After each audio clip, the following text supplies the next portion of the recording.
الثوم. أولا اضغط زر الزائد واحفظ الفيديو لكي لا تفقده وصل على النبي. الثوم يجتمع بخواصه مع البصل لكونه قاتل للجراثيم، إذ يدخل في أغلب الأطعمة، يؤكل نيئا ومطبوخا، وهو مقوي مثير للشهية ومطهر للأمعاء وطارد للديدان.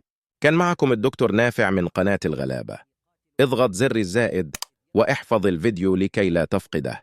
المرجو الاشتراك ودعم القناة.